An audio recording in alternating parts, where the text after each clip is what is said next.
All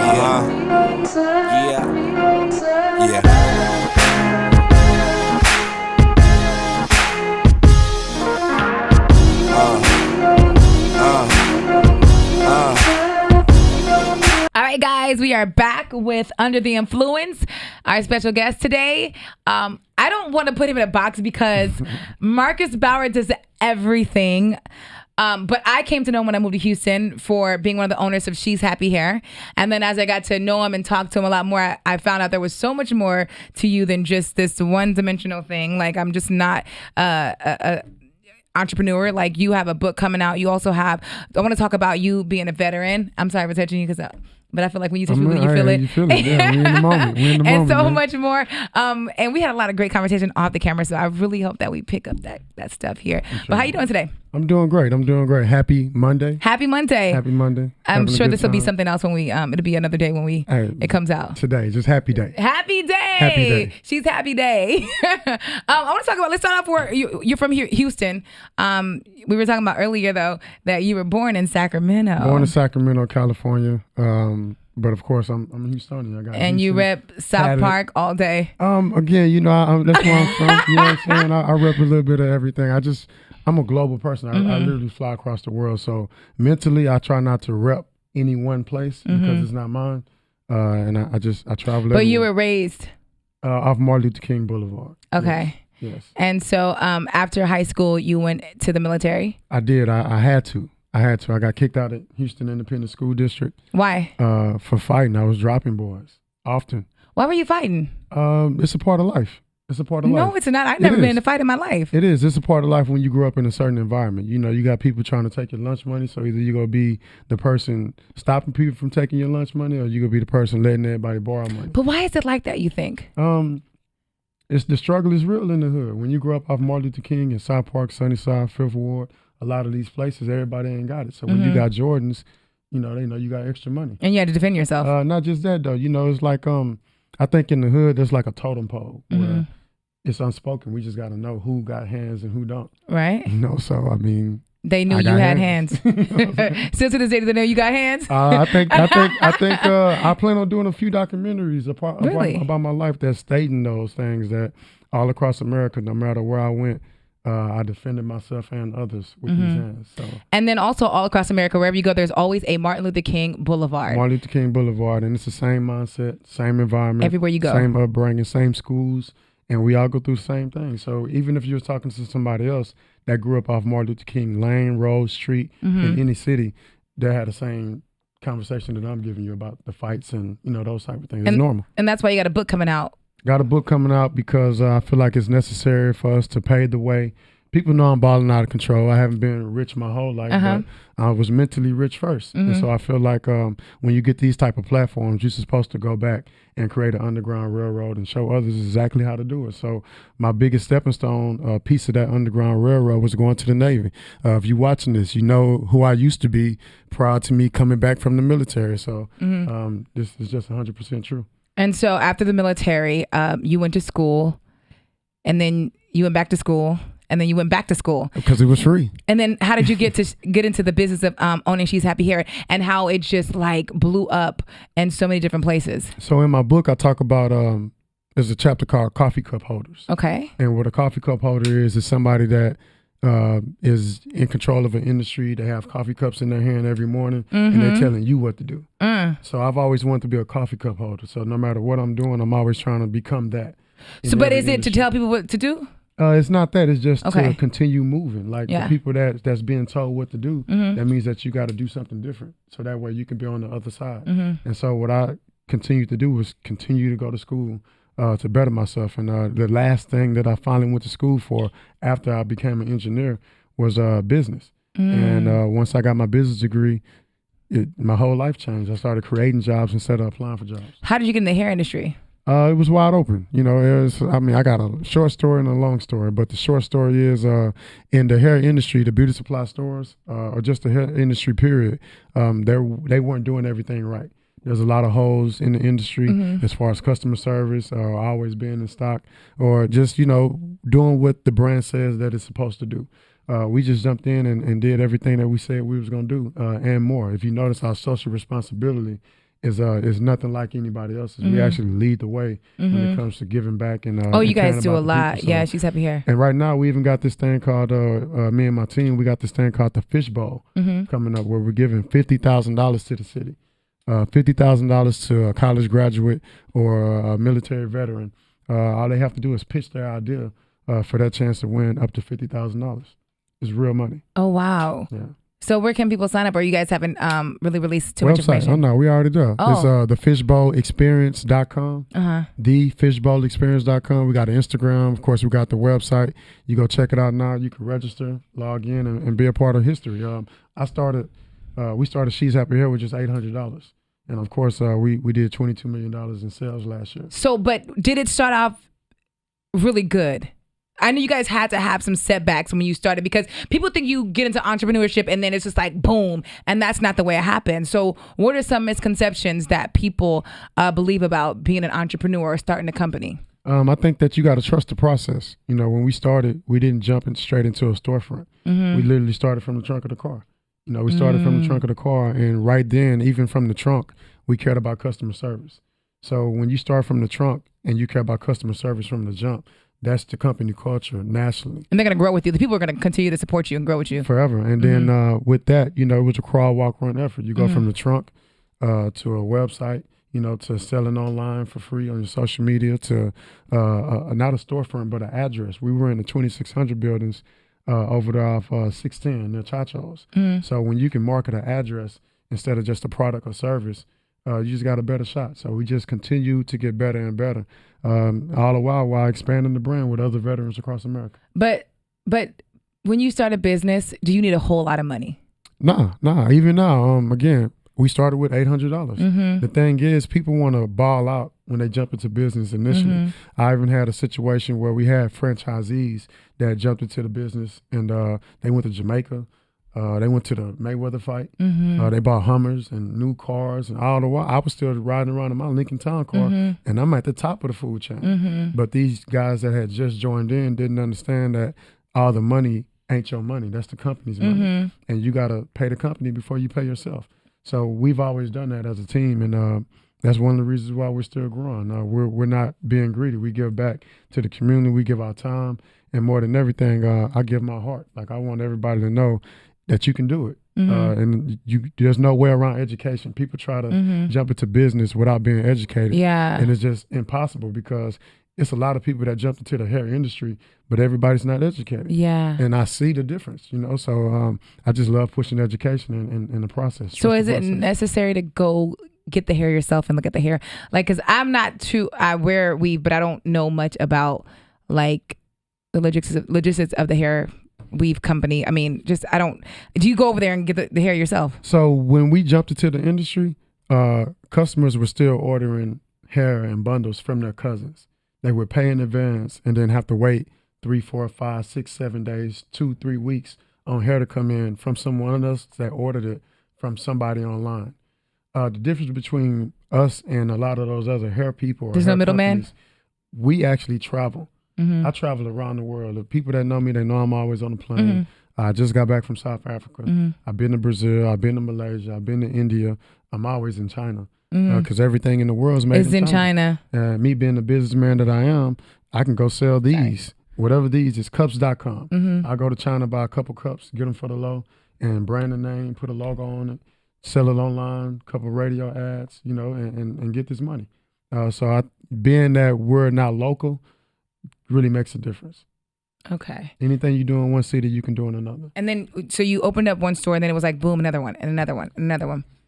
Pretty much. It was. But because you're from Houston, I'm not saying people are going to support you off the back, but then you go to these other cities and they don't really know you. Like, how do you expand your business in those other cities? So me being, from Martin Luther King Boulevard and just knowing the streets, I know that sometimes when you go on another person's block, they're not as excited to see you there. Right. But they are excited when you're giving back, when they know that you care. So everything that you see us doing here in Houston, we do it in these other cities. So you can't help but to cheer us on, because this is what you're supposed to do. Right. There's not a lot of black businesses that are successful in doing the things that we're doing. So anybody that don't want to see us win, I mean, why not? You talked about some other guys that was working with the company and they balled out of control. And you said at that time you still had the same car you've been having. Yeah. How do you treat yourself? I treat myself well. It's not about material things. I enjoy being mentally rich. I enjoy knowing that if I had $0, I can get it again. That's more rich to me than what's in my bank account. I drove around in that Lincoln Town car for a lot of years because I understood business. I understood that if you're a business owner and you pulling up in a Lambo, your team's not gonna work. Oh, as hard. yeah. I understood that if you driving around with the Rolls Royce, that your family's looking at you different. The streets are looking at you different. So I rode around in a Lincoln Town car for as long as possible. I literally rode around till the wheels fell off. And Really? then I got a big truck to ride around and save some lives during Hurricane Harvey. And you did? I did. Okay. You were physically out there? I was out there in the water. Wow. I was out there. I got videos. I was in places where the rescuers couldn't go. The people on the boats couldn't Because go. of your truck? Because of my truck. What kind of truck you have? It's a big Chevy Silverado, lifted. One of them big white boy pickup trucks. Yeah. And I got it for those reasons. I knew I was going to pull some boats. I knew I was going to, save some lives. Anytime a natural disaster goes on, I get excited. Not because I want to see people die. Or you want to help. Yeah, because I have it in me. I'm trained to protect and serve. So. Well, yeah, because you're a veteran. Exactly. And not only that, you're a Libra, and Libra are good people. We talked about that earlier. You know what I'm saying? You just had a birthday, by the way. Happy late birthday. did, What'd you I do for did. your birthday? So I've been celebrating. I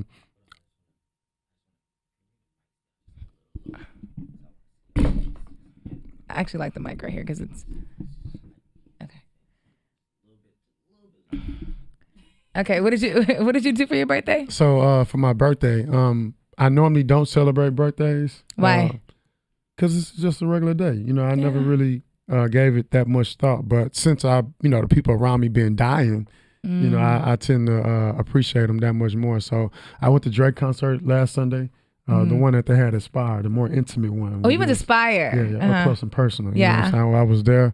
And then last night I was at Young Dolph concert. So all in between there, I also had a bunch of awesome things going on. So that kind of started it and finished it. You know what I like about you? Because when people get to a certain status, you don't really see them that much in their community anymore, or simple stuff like going to the Dolph concert. You know what I'm saying? They feel like they don't want to be around others anymore. They feel like they've made it to a certain place in life, and it's like, I don't want to be around them. It's a lot of things, right? So one, when you reach a certain status, I think you need security. I'm about to say, you can't move the same way. I know you can't move the same way you used to move. I think you need security. So for me, I am security. So you have to think about one, how I grew up, and I'm sitting there telling you, but you're I got saying, hands. well, you're saying that you need security, but then you're gonna say you're security. I'm security. I'm saying other people. Oh. So other people that may be in a status like mine, they'll need security for a lot of reasons, But I don't move that way. I don't need those things. I'm not flashy, so it's a lot of reasons why I don't need the things that some other person in my status would need. One, again, I got hands, so the streets know that. Okay. The word gets around. They know it's not a game. And then on top of that, I'm a veteran, so I'm trained to shoot. I'm trained to protect myself. So I got a big truck that looks like an army tank. Okay. So it's difficult to just approach a person like me. You know what I'm saying? Yeah, so, I get it. But I think that, you're not supposed to be in a lot of environments. When I am in those places, I feel like I'm not supposed to be there sometimes because, we know what comes with that or what used to come with that. A lot of times I used to go out. I'll have fights at the club and stuff like that. So if you know that those are the environments that bring about those type of responses, then don't put yourself in those situations. That's when I used to go out with entourages, with more people, with the gangbangers, with the thugs, Not with no the more? people from the neighborhood. No, I'm out by myself. You usually go do things by yourself? And I don't have no problems. How hard is it for men like you to have a wife as they continue to grow in business? It's easy. It's not hard at all. Yeah, I think because I hear a lot of guys say they want to get to a certain place in life before they get married. Everybody does. Everybody want to get, not just guys. People want to get to a certain. You should want to get to a certain place in life before you get married. I think that's more important than getting married. Some people put getting married before creating your own foundation. So my foundation is created. I'm where I need to be in life. I feel like I'm ready for kids. I'm ready for whatever. Are you? I am. I'm prepared. I got a lot of knowledge to give, and I don't want to die without giving this away. Right. Yeah. Absolutely. I want to talk about your time spent in the Navy because you were in the Navy for how long? 4 years. All you need to do is 4 years. You ain't got to go get your life. Just 4 years, get these benefits, get this money, this knowledge, this leadership. I always hear people say, my sister's in the Navy and she absolutely love it, but I hear people that don't know much about it say, I'm not going to fight for the country and X, Y, and Z. What are some of the benefits of the Navy? One, just trust the process. Caucasians, they teach their kids generational wealth, and the process is through the military. In the black neighborhoods, the rhetoric is, I ain't going to fight no white man's war. When in reality, that's not what I'm telling you to do. The military doesn't consist of just the Army and the Marines, where you're going to war with boots on the ground, where you might get bombs thrown at you, where you might get shot. It also consists of the Navy and the Air Force, where you're a button pusher. You see these buttons we got in front? If I go to war and I'm in the Navy, I can push a button from a distance. I don't have to be in Afghanistan to be at war. Okay. If I'm in the Air Force, I don't have to be the person in the plane flying the jet. I can be the person making sure the tires are okay for 4 years. Yeah. And then when you get out, the benefits that you get are life-changing. Like I wouldn't be the leader that I am had I not went to the Navy. I wouldn't understand that the more you read, the more money you make had I not went to the Navy. I wouldn't be where I'm at right now had I not went to the Navy. And I was able to go to college for a lot of different things. I have a lot of degrees, a lot of certifications. So from that 4 years, you were able to get through college without having to pay? Exactly. I'm still able to go to college to get my master's degree without having to pay, because there's this thing called the Hazelwood Act that takes place after your GI Bill is exhausted. But again, this is knowledge that we don't share and we don't have unless one, people ask those questions, or people like me that care actually go back and tell others, like, don't listen to the people that didn't go. I talk to grown men that are older than me, 50, 60, that still tell me that they wish they'd have went. And even right now that I'm in it and I'm still receiving these benefits, and I'm looking back, I'm like, okay, this is the route. This is a piece of the Underground Railroad. When Harriet Tubman was piecing up the Underground Railroad, a part of that Underground Railroad was black men going to these bases, Fort Monroe. When they went to these bases, they gave them food, they gave them clothing, they gave them rifles, and that's how we were able to win our freedom. If it wasn't for black men joining the military, we'll still be slaves right now. So then it leads me to ask you, how do you feel about you being a veteran, about kneeling, the NFL, Kaepernick? How do you feel about all of that? Man, so I'm going to start on their side. Because your opinion, to me, holds more weight than anybody else, because it's about the flag to some people. It is. It's about the flag. It's about the Star Spangled Banner that's not written for us. Right. It's about a lot of things, but they just try to focus on what they want to focus on. But I'm going to start on what they want to focus on first. I'm a business owner. I get it. Hey, when you taking knees, you are messing up the money. I understand that. But everything's not about the money. Everything's not about the money. It's about equality. Right now, Kaepernick taking a knee is just a form of protesting. It's a nonviolent way. Right. Now, would you rather us protest the way Michael Xavier Johnson did and Gavin Long did, or would you rather us protest the way Colin Kaepernick is doing? And a lot of people don't know who Michael Xavier Johnson is. Hold on, but does it offend you, what he does? No, of course not. Okay, being a veteran, that's that. No, that's not. Okay. Of course not. I feel like they lucky that's all we doing. You know what I'm saying? So, whether we taking a knee or anything, I don't think any form of protesting coming from us is acceptable in their eyes. Right. So if it wasn't us taking a knee, it'd be something else that they'll be telling us not to do. And then the disrespect that comes from Donald Trump just takes it to a whole nother level.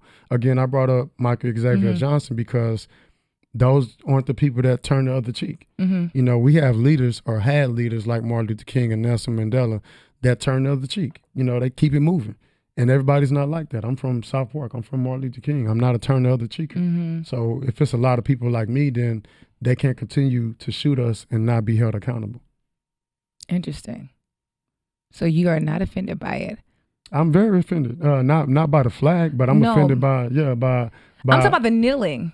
Not at all. Not at all. And then even to piggyback the kneeling with Kaepernick, I was supporting, Nike. I'm always wearing Nike. I probably got Nike drawers on right now. But knowing that the people that are burning the Nike products, those were the same people that were burning crosses and hanging us back in the day when they didn't, want us to protest, or they didn't want us to have a voice. Just like then, it's the same people from now. Anybody you see burning any Nike product probably burnt crosses on people's yards. This is so true. Now, a lot of this, I'm not saying that part, but you're going to be speaking about the Navy a lot in a book that you have. And you said you have how many chapters left? 2 chapters, man. So I got one chapter called Don't Wait to Be Great, where I'm talking about Muhammad Ali and a few other greats that didn't wait to be great. You notice Muhammad Ali used his voice early on. Oh, yeah. He was real vocal about what he felt, how he felt. And I think we all should be vocal right now, especially with the way, our politics is going. I think we should all be vocal. And the fact that I've lost so many loved ones, again, you can die today or tomorrow, and you don't want to die without having that voice, leaving a legacy. I think your legacy is very important. I care about my legacy. I want everybody to care about theirs, and I think our communities get better for it. You speak about losing loved ones. Who was the closest person you've lost in your life? Of course, my mom. I lost my mom, my brother. They used to say me and my brother were twins. Oh, really? And then I lost my best friend. My best friend, he got shot off Martin Luther King Boulevard, broad daylight. They shot up his funeral. It was on the news. Quinella X was there running with everybody else. You know what I'm saying? It was that's an awesome story too. But yeah, how do you keep going? Like, because to me, like, if something happened to my mom, I feel like there's no reason for me to even, like, you know what I mean? Yeah. Did you feel that sense of emptiness? Like, how do you keep going? I think that goes back to the military. When you have that military background, you recognize that everybody's not going to be there at the end. Whether it's because they got, given different orders and had to travel the world to another base, or, they got shot on the last mission, or they got hurt on the last mission. Yeah. So you have people that you love that disappear. So for me, I'm able to love someone, and then when they're gone, still keep going because the mission still has to be completed. And you took off a little bit from your comedy, and a lot of people don't know that you do comedy, but you took off a little bit from your comedy when you started losing people. Why did you stop doing comedy? Well, initially when my best friend got killed off Martin Luther King, it was real. I didn't know if they was gonna come to the comedy show. I didn't know. Really? I didn't know anything. So I was like, all right, let me start moving a little different. It's not a lot of things to laugh about when you're losing loved ones. So with my mom, my brother, it was just, a reminder that God is real, that you're not in control. If I was in control, my people would still be here. So for those that don't believe in God, know that he does exist, and you're not in control. Somebody else is. Since you're an entrepreneur, there's a lot of kids in college, and now more than ever, they want to be entrepreneurs. Like this generation, I love it. They want to be business owners. They don't want to work for somebody else. So what's 3 pieces of advice you can give those kids or students? For one, for all those people that want to be an entrepreneur, just know you can't do it without education. If you try to do it without education, you go fail. If you don't fail, you're not going to be the best at it because the people that are educated are going to pass you up. Okay. So take that. 2, anything you do in one city, you can do in another. Whenever you find a good brand or a business idea and it works, you can do it again on another side of town. You can do it again in another city. Don't ever get comfortable. Always expand because the opportunities are there. The world is global now. .coms exists. Amazon, Jim Bezos, whatever his name is, balling out of control. Follow his lead. The third one would definitely be that you can't do it without a team. I was going to ask you that. How hard is it to do by yourself? You just can't do it by yourself. You can't. It's impossible. There's a lot of things you can't do by yourself. You can't win a Super Bowl by yourself. You can't win the World Series by yourself. You can't do a BET award show by yourself. It's just a lot of things that you can't do by yourself, and you need a team to do it right. So I made sure that we got I'm to my blue chip all-star team, squad, nationally. Shout out to everybody that wears a She's Happy Hair shirt or that just does anything to push any of my brands forward. You can't do it without a team. Question. Oh, man. What have been some of your failures and what have you learned from those failures? I'm so glad you asked that question. So I used to say I don't have any failures because when I fail at something, I learn from it. You learn from it. So, but when people ask me that, I just love sharing these stories. Yeah. So in business, when you're expanding and your brand is moving, you want to put your lease, the space that you're leasing in whatever city, that location, in the company's name. Okay. You don't want to let the person that you're doing business with put it in their individual name. When you let a person put a space in the individual name, that person whose name is on the lease actually has more say-so than your brand. Okay. And so what I did was we expanded to a city, let this person that was there representing the brand sign off on the lease. The lease wasn't signed in our company name. It was signed in that person's name. And so when things weren't going the way that they were supposed to go, meaning that when you start trying to tell Ronald McDonald how much salt to put on the fries, it's time for you to roll. And so when it became time for them to roll, they didn't have to roll because their name was on the lease. We had to roll.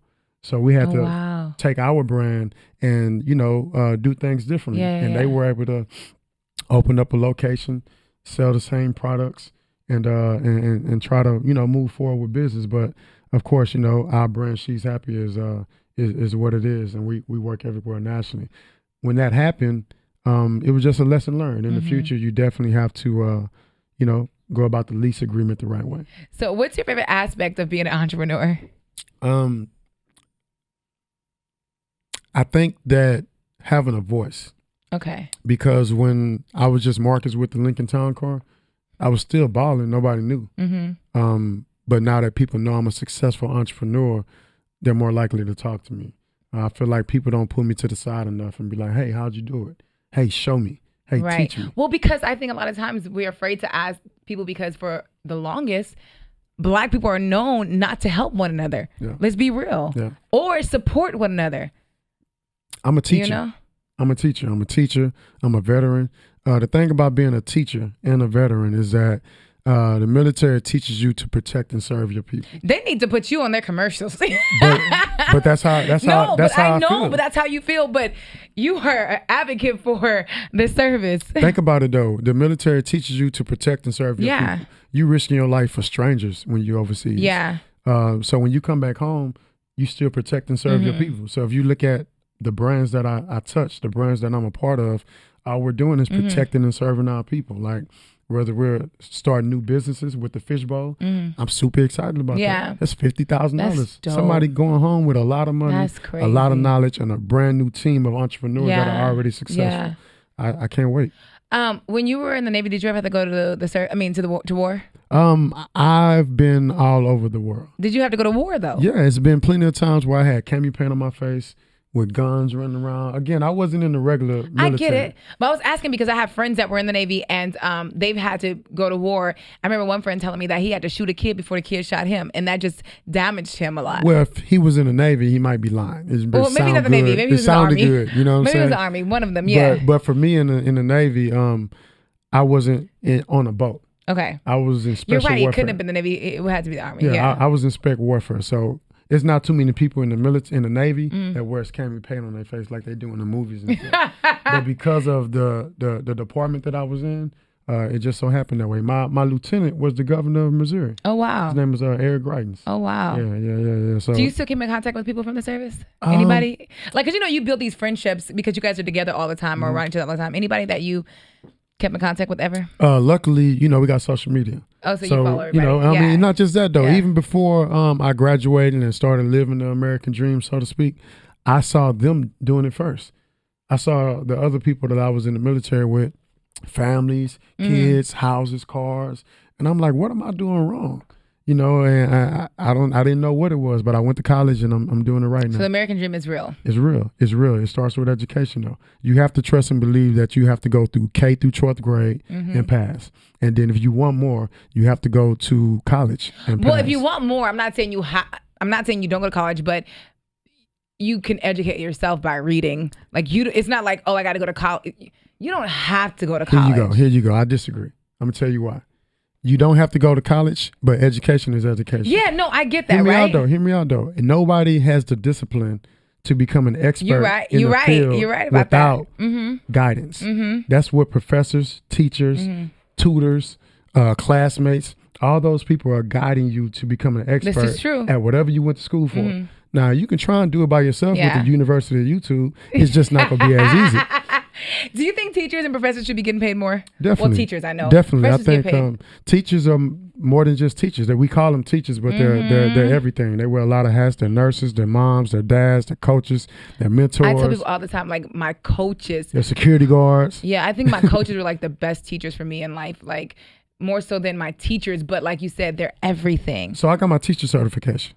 Shut up. That made me. I wanted to teach when I started balling. What out don't you know how to do? As an engineer. What can't you do? I'm jack of all trades. Yeah, okay. Marcus is all trades. Fix a tire? Oh yeah, all day long. Okay. But I literally got my teacher certification after I became an engineer. I became an engineer. I was making 60, 70, 80,000 a year as an engineer. Just before I got my business degree. And I look back and I'm like, man, nobody coming with me. Like my homeboys, nobody coming with me. I'm finna be at the top with this 60, 70,000 a year by myself. So I'm like, man, I'm gonna go back and get my teacher certification so I can teach at the schools that I used to go to, the hood schools. So you went to teach? I was teaching. I was the guy teaching the schools with the tattoos, and I quit when I got a pencil thrown at me. That was my last day. Was you about to knock the kid out? I was about to lose my job. I was about to lose my religion. You about to be in jail somewhere. Hey man, it was at Addis Middle School. Little kid threw a pencil at me. I called him out and everything. Did you walk Come out? outside. Come outside. Did you just let him know? I'm like, hey bro, like I don't really need this job. You know what I'm saying? Like we was outside talking outside the door. I was letting him know, like, I'm from where you from. So if you know that I'm from where you from, you can't throw a pencil at me without me getting my lick back. And what did the kid say? In so many words, he kind of understood. He was apologetic. And when we went back inside, he was the person controlling the classroom. So he was the classroom leader. I just had to get him in check to get everybody else in check. To get everybody else in check. There's always that one student. And I just know that students listen to people that come from where they're from. Absolutely, that sound believable. Yeah, and I know that I'm always had that voice. Yeah, true. But I started She's Happy Here, so I stopped teaching. Oh, okay. So it's like I had to leave the kids alone and go. To go start your business. We still go back. We still chop it up. So Marcus, with everything that you have going on in your life, I know there's some days you're like, I don't want to get up and do this. What motivates you? A lot. I feel like people that don't have the experience that I have can't show others the way out. So if you haven't been through what I've been through, then I don't think you'll be able to guide people through what they're going through. So I guess my motivation is, to just keep leading the way. I feel like, if you're following the rappers, the athletes, the drug dealers, they might have money, but my experience, the education, the know-how, the money, I think, if you go listen to anybody, just listen to your boy. How hard is it for an entrepreneur to really date in today's society? It's not hard at all. A couple likes on Instagram. But I'm just saying though, you don't want somebody to just like your Instagram page. You don't want any. You know what I mean? Like what you mean, baby? Oh, men are different. Yeah, I had somebody a guy tell me that he had a girl that works at the gas station, and then women won't do that, right? But anyways, would you could you go and say, or does somebody have to be equal? No. So the thing is, I know I'm a go-getter. To be a go-getter, you got to be out there. But does your woman have to be a go-getter? No, that's what I'm saying. Like some people can't handle go-getters. Only if you can handle a go-getter. Like if you're a personal trainer, that means you posting pictures of, your rump. Right. Yeah. And so if you're not the guy that can handle that, don't get into that. Right. For me, my confidence is out the roof. Yeah. If you cheat on me, what were you thinking? You know what I'm saying? Like, why would you do this to you or your family, yourself? So that's real easy for me. But you ain't end all be all. I mean, I'm cute. Yeah, but you're not end all. But for somebody that you can't be like, oh, what were you thinking? Like, ain't nobody end all be all. I mean, again, I'm not saying I'm end all be all, but you also know your worth. True. And so I know I'm not the type of person that you come across every day. But that didn't answer my question. How hard is it for you? I just told you it's not hard. Look, listen to me. But Avery, do you understand what I'm saying? I'm cute. It's not. I'm not asking. I got that. abs. I'm not asking that. You know what I'm saying? My bank account is real. But you don't. Men like y'all don't want anything, right? You don't. You're not accepting anything. So how hard is that? If I was looking for love, I'm not. Right, but how hard is that? If I was looking for love. Because you're not, so it doesn't matter, yeah. No. I'm saying you don't know if I found it or not, Keisha. Oh, you might have found it, my bad. You know what I'm saying? You feel me? He did say he's not looking for love. Okay. Hold on, baby. Okay. So the thing is, how hard was it to get there? if I was looking for love, yeah, I would have standards. Yeah. A lot of people don't have standards. Yeah. I see people that are with people, I'm like, what were you thinking? Yeah. I see women date men with 5, 6 baby mamas and wonder why things don't, work out. I see women date guys with no education, and they wonder why their kids grow up, the gang, whatever it is I see all these bad decisions that people make, and I learn from them. I learned, I saw how people got married fast and quick, and how, things don't work out. And I learned from the child support, arguments that you see via Facebook that we don't actually see. We just see it anyway. They tell all their business. But you learn from those things. And, one thing that I don't do is invite the world into my relationship. You shouldn't, into my life. The people know what I want them to know. I'm a whole lot more than what you see. Yeah. As you can see. So that was Under the Influence with Marcus Bowers. Am I saying your last name right? Yeah, Bowers. A lot of information. Thank you. They call me Mr. Bowers now. Oh, excuse me. Mr. Bowers. That was Under the Influence with Mr. Bowers. After every episode, we like to do a toast. I'm going to let you lead the toast. So I would like to toast to success of the podcast. Yeah. I see nothing but great things happening for you and the team. Keep up the good work, and I can't wait to come back. Hey, thank you.